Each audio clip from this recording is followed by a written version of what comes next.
Well, the day has finally come. I get to put my mobile home lab together.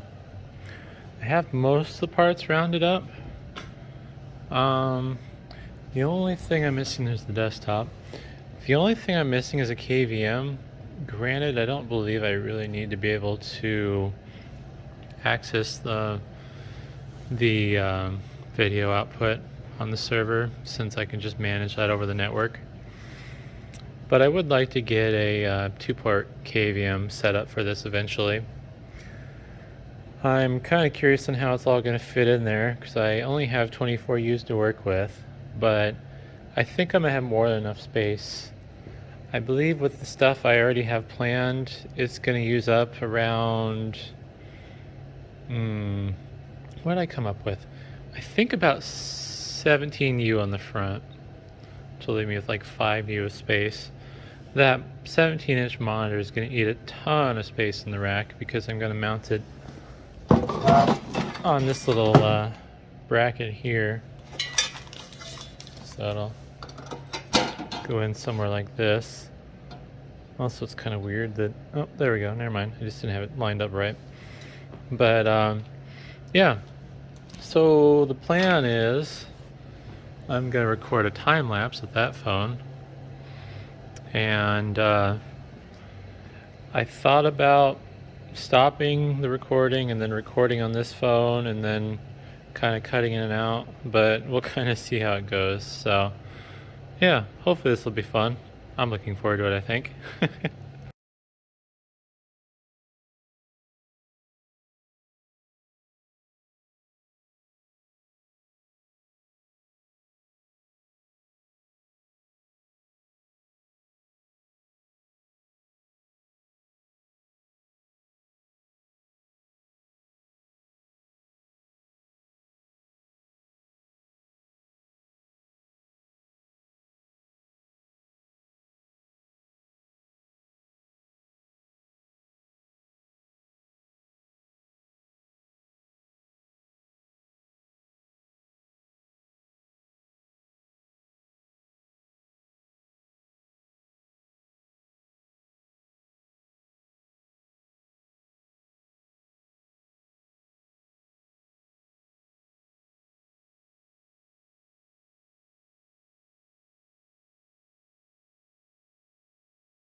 Well, that was an interesting 2 hours. I've gotten everything mounted basically. I've noticed a few issues I don't like about this rack case, and it's kind of wobbly. Also, it's not the right width for anything that's rail mounted. I forget what the rack spacing is between the rails, but it's like off by just ever so little, like 1/4 of an inch at the most. So I think I'm going to be damaging those rails for that case, which kind of makes me sad, the custom build PC, because they did not want to play nice. I kind of had to force the PC in there. They roll okay now, but I don't know. When I was assembling this, I didn't consider the fact of where this was going. So after I got the rails in for the server and the PC, I had to squeeze the cord down the sides, which was easier once I pushed them out. But yeah, I was thinking about using this little cable thingy on the back here, something like that, to kind of help with the cables, but then I realized this is just kind of dumb, so I opted to not do that. I was also going to put this up top, but I decided putting it one down made more sense, because then hot air can rise out of here if there's any, from more than likely from the switch. Yeah, so that's the back. And the front, I don't know, I think it turned out pretty nice. I end up having 6 U of empty space. So I put some 3U blanking plates in. At least I think they're 3U. they should be about 3U. The rack monitor was a bit tricky. The screws that came with the monitor were not long enough. And the alternative to screws I had were way too long, like an inch too long almost, probably. And won't probably be able to show it very well. Let's see, a little light. So people who are used to installing racks will notice what's in there for spacers. And it's these little cage nuts for square hole racks. So that was my solution because I couldn't figure out what I wanted. Oh no. Also, I forgot. Turn the light back off. Where'd it go? I have somewhere. Oh, there it is.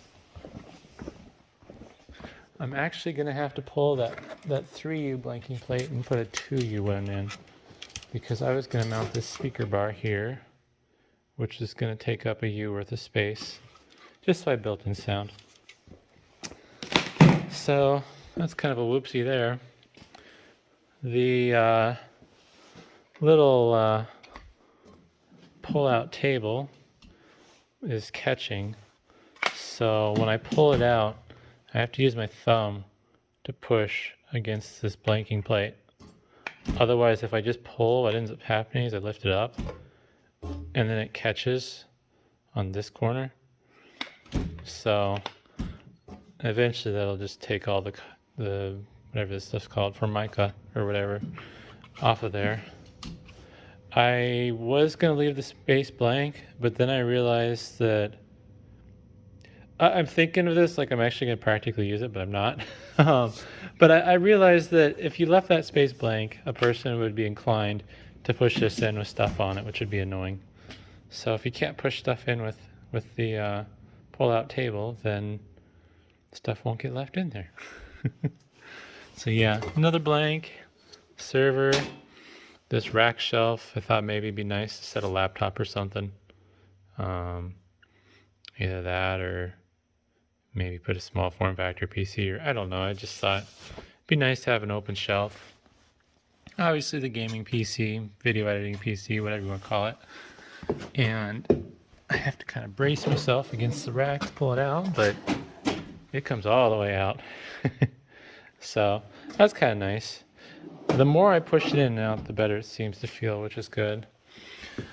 I used this plate here, which is for some AMX home automation stuff. I wanted open slots if I wanted to run cords through there to the back, plus ventilation for the battery backup. And I put the battery backup on bottom, obviously. So now what I gotta do, I gotta remove this, put in a 2U blanking plate, mount that speaker bar. But now I gotta cable it all up. I haven't quite figured out how I'm going to do that without making it a mess. One thing I might do is use another one of these. I think I might put it like here without the blanks. And then I'm going to use this as just something to Velcro cables to manage them. The server and the PC are going to get plugged into the battery backup. The switch I haven't decided yet. I guess the switch can go straight up to the PDU. I mean, it's all going to be on battery backup. So I'll probably do that. And then the monitor will go up there as well. This is kind of really unnecessary. I have enough plugs for everything down there, but I thought it'd be nice. Plus it looks nice. So yeah, my next thing, in time lapse I guess, will be me cabling this up. It's getting late from when I'm recording this, so I'm not sure if I'll get this finished today or not. But yeah.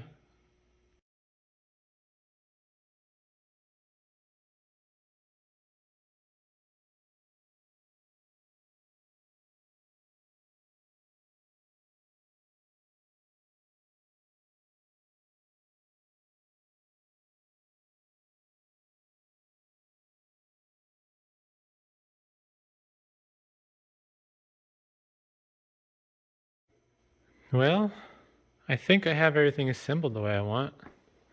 And even though you've probably seen what the end product looks like on the time lapse, I had to tease you a little bit and leave the covers on. We'll see if I can take them back off now one-handed. Alright. Gonna move this. Oh, you get a look at the void real quick. Alright. So here's the front. Not much has changed. I added this speaker bar so I have sound and volume. I used a 2U blank, but it wasn't lining up the way I wanted to against this, and I realized I could put it up one hole higher. So it's not in the right position technically, but I can open and close this without having any annoying issues. Due to the length of the cables I used, I will not be able to pull out the video editing PC or the server, although the server's on static rails, so it didn't really pull out anyways. But if I find one of my 2-port KVMs, I'm going to attach that to these and then do some different cable stuff so the video editing PC can be pulled out. I do have some of this little Velcro braided whatever stuff so I can manage the cables if I pull it out. Now for the back. I felt like I was being clever when I put these on, but I think I was being dumb. Oh boy. Oh, plus they're heavy with one arm and trying to hold them above your chest. This is the back. Yeah, it turned out okay. One thing I haven't quite figured out is where to manage this cable for the battery backup. So this will be the primary power source for this rack. Everything's running off the battery backup. I was thinking about having some things not on the battery backup, but then I realized that the overall power draw on this isn't going to be much. I'm thinking on the high end 500 watts. I don't know what that is in volt amps, but I don't think volt amps and watts are exactly the same thing. But I would guess that the battery backup's basically going to be at half its capacity. Depending on how good the batteries are, I would assume probably a runtime of probably 15 minutes, I would guess, before the battery runs out of juice, which would be more than enough. Really, the purpose of the battery backup is if someone were to unplug it. Like I said, kind of silly talking about this considering I'm not really going to use this. It's just something I'm building for the fun of it. Never know, I might just, I don't know. But you know, it's kind of just something for fun. Yeah. Anywho, I lost track of what I was talking about. Power cord. So yeah, here's all the network cables. Ended up with 6 ports used. So 2 of those ports are the network for the virtual machines, iDRAC, internet out from my pfSense box. This one is the management port for the switch. I'm gonna have to hook up to this with serial and set up management, IP address and stuff. I will need to go through this and I'll probably manually assign IPs. I haven't decided yet. I might just let it figure it out on its own and not care because this is kind of for fun. I don't know, I'll think about that. I don't remember if I said or not, but this port, it will pass data, but it doesn't do PoE power, so I just blanked it off. I do have a PoE powered, I believe it's an Ingenious brand wireless N access point that I'm going to have to reconfigure, and then I'll pop that in here. I don't know where I'm going to put it. I might, I don't know. I might just set it on top of here and hold it down, a little double-sided tape or something. It's not ideal. You have all this stuff around it to shield it, but we'll see. And yeah, I got the PC hooked up. Only thing left to do is a power on test. So I think I'm going to grab a keyboard and mouse and then get everything powered up. Alrighty, well, everything's on. Had a few issues. Some of it may have been patience related. I definitely do need to set static IPs. I think that'll be a lot easier to deal with because I couldn't remember the IP address of just simple things like the VMware management, which actually is static, but yeah. The iDRAC is not static though, and then same with the PCs and stuff. So I believe TrueNAS has a static IP set up. It finally started booting, it looks like. Cool. This work surface obviously isn't quite big enough to use, but it's not terrible. I just have to be mindful if I'm going to use a keyboard, not to put all the weight on one edge. But yeah, so that's a good start. Everything's working. I don't know why it wouldn't have. Granted, I didn't really properly test the battery backup other than plugging it in and powering it on. But yeah, fairly quiet too, really. I mean, it's definitely more quiet than my rack in the office. The little lights that I fixed. It's too bright to really tell, but they light up. Turn it back to the minimum though. So yeah, the next thing to do is some more configuration stuff. I haven't set up SMB shares, I haven't set up the access point, set up static IPs, Pi-hole. I guess do some throughput tests, copy files on and off. I haven't connected it to a source of internet, so I can't get online with this right now. But yeah, overall though, it's doing what it needs to do. I don't remember what IP address I gave TrueNAS. 5. Also, I'm not sure how to make pfSense refresh. There we go. I just have to reload the page that way. It's still missing the VMware management. But yeah, that's I don't know. Building it was kind of frustrating because I'm used to square hole racks, and square hole racks are a lot easier to work with because you don't have to worry about the holes in the rails being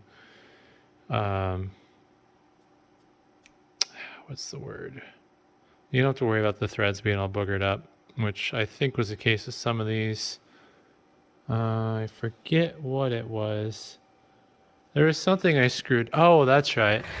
This screw here. I screwed in, but it wasn't flush, so I screwed in harder with the drill, and then all the threads got completely stripped out. So that hole is useless now, which is why the screws for my monitor mount are not symmetrical looking. Oh well. That, and I'm spoiled with my rack because if memory serves correct, all the U's are numbered and labeled, which makes things a lot easier to deal with. I don't really like these custom build setups because the rails are always tricky to put in. I didn't remember I had to put the screws in the center two holes, but that ended up working itself out. This doesn't go in all the way, and I'm not sure why. I don't know if that's just the way this is or if there's something else going on, but it clears the front door, so that's kind of whatever, I guess. It doesn't really matter. What else is there? Oh yeah, I forgot that the fan the fan for the battery backup is bad. I should have probably fixed that before I mounted it in there. Whoops. I don't know what I'm gonna do about that quite yet. I might just leave it alone. And yeah, So the next step is going to be to get it fully configured in something that's usable. It is usable right now, but I want to make it proper for, I guess, sanity's sake. Yeah, definitely want to make static IPs on everything, and then I want to make a list of all the IPs of everything on here. So yeah, I think I'm able to squeeze another video out of this project. Hopefully it's interesting, and thanks for watching.